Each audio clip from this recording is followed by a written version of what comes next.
My second year of school, of rabbinical school, got to go on this great seminar, the Mandel seminar, I guess, to Boston. We got to go to Boston, and we got to partake in different aspects of Jewish life there.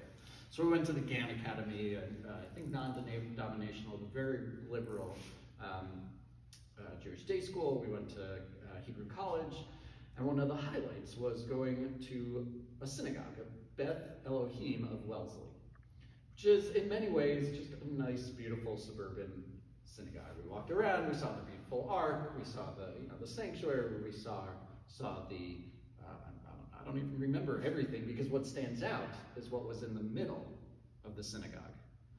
When they redesigned the building, they put everything very intentionally. And so right in the middle, they didn't put the ark or the sanctuary, they didn't put the rabbi's office, they put a kitchen right in the middle of the synagogue. Because the synagogue and the kitchen, it's like a home. And what's in the middle of your home? Where does everyone hang out? Where, if someone's cooking and maybe the kids are playing, whatever it is, the kitchen is the heart. This is how they put it on their website. The kitchen is the heart of any home, and it remains true in our spiritual home as well. A simple window into the kitchen from the hallway is a deliberate design choice, affording an openness and transparency to be awake to the life of the community and to be invited in. The seemingly ordinary act of cooking becomes sacred when shared with friends or when traditions are passed from generation to generation, because meals can be sacred. This is something we learned in our Torah portion this week, Sav, which, as I said, elaborates on all the sacrifices that were introduced last week. And it describes multiple sacrifices, including the Zebach Shlamim sacrifice, which 20th century scholar Rabbi Gunther Plaut, he describes the Shlamim as a sacred meal.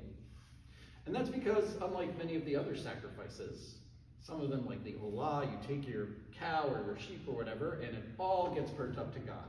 Or some of it, some sacrifices, the priest gets to eat some and the rest goes to God. But with Shlamim, the worshiper also eats of it.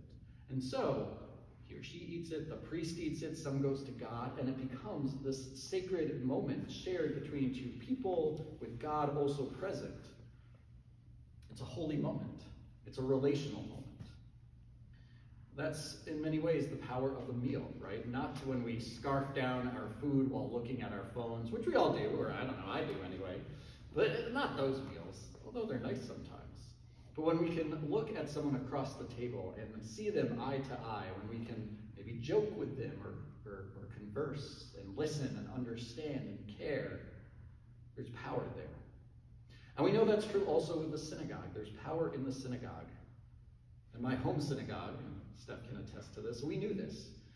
Because what we did when I was growing up, or at least in the later years of growing up, we would go to services together as a family with lots of other families, friends, and then a bunch of us would all pick a restaurant, and we'd all go to that restaurant after services, including places like Not Your Average Joe's, which I think is I know many people in this congregation like. And it's not a traditional Shabbat dinner, right? There were no candles, there wasn't a cholent, there wasn't a brisket, but it was a way to form community. And that's what sacred meals are all about, seeing each other eye to eye, understanding each other. And we don't even really need a meal to do that. It helps.